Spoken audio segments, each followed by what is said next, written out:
The theme for today is harnessing the transformation. I'd like to start with a definition of transformation. So I looked up the Oxford Dictionary. It still exists. It's online as well. Transformation, a marked change in appearance or character, preferably for the better.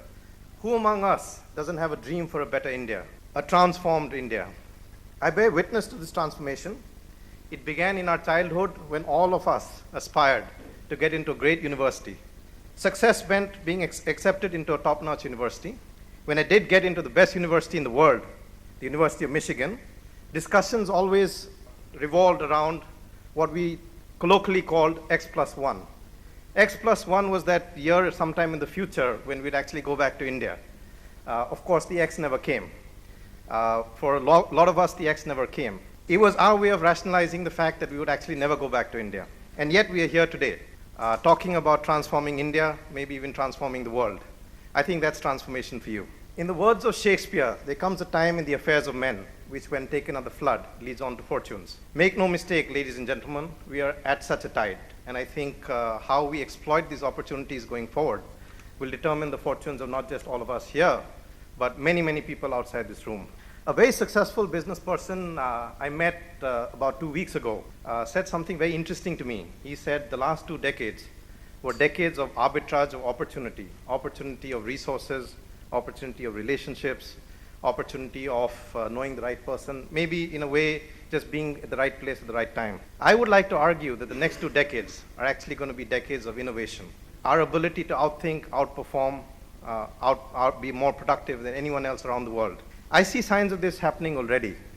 2 weeks ago, I was actually at an entrepreneurship summit where a young lady of 20 gave a presentation where she claimed she could actually revolutionize the way we learned. Maybe interesting for a lot of the faculty and people from Michigan.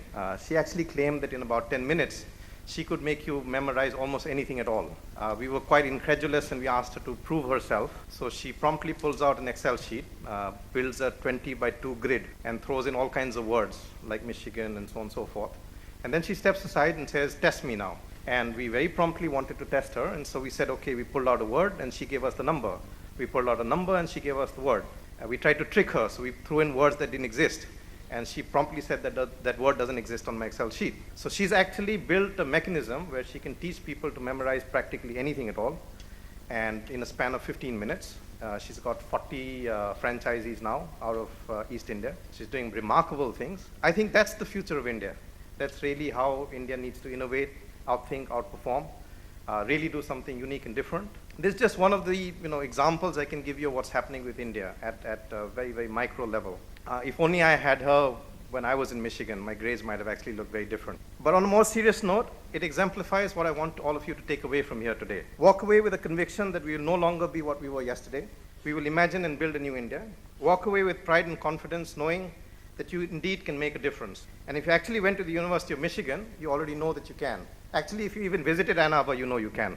Thank you and go blue. The theme of this conference is to explore the opportunities and the challenges associated with the transformation in India. In the same way, we as a school need to meet the challenges associated with the transformation of business education. And we know now, and we knew before, we cannot compete unless we're engaged globally.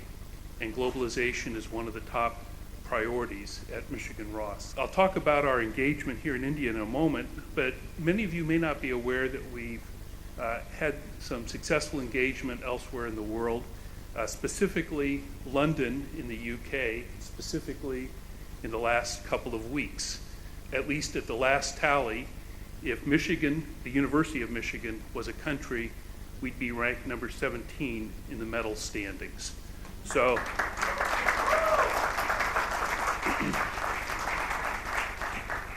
now perhaps not surprisingly, I wasn't one of those athletes.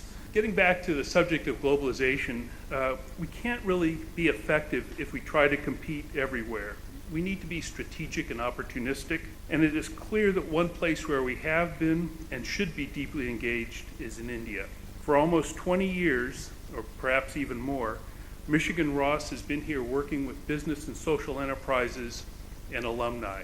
As a result, faculty and students have had the opportunity to learn about business in the Indian context and Indian managers have had the opportunity to work with Michigan faculty to think about the challenges they face in their business. And I think it's important to look at both sides of this.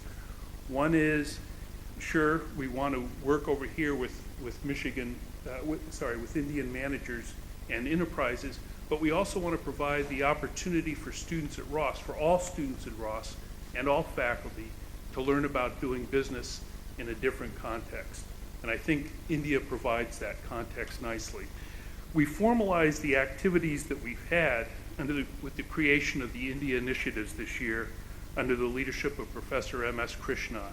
One important example of our global activities that is unique to Michigan is the C.K. Prahalad Initiative, which honors the memory of one of the most influential management scholars. The initiative provides opportunities for our students to consider the role of business in society and how innovation can foster both economic and social value creation. This past year, Michigan Ross students participated in 4 MAP projects supported by the initiative, and we look forward to even more in 2013. This is an exciting time at Michigan Ross on the global front. Our activities in India provide a model for how we might engage elsewhere. This does not mean we're through or have stopped growing in India. Under the leadership of Professor Krishnan and with the help of you, the alumni, this engagement will only become deeper and stronger in the coming years. I want to thank Ritesh, Bharat, the other organizers of the conference, and all of the alumni here in India for your continued support for the Ross School of Business at the University of Michigan.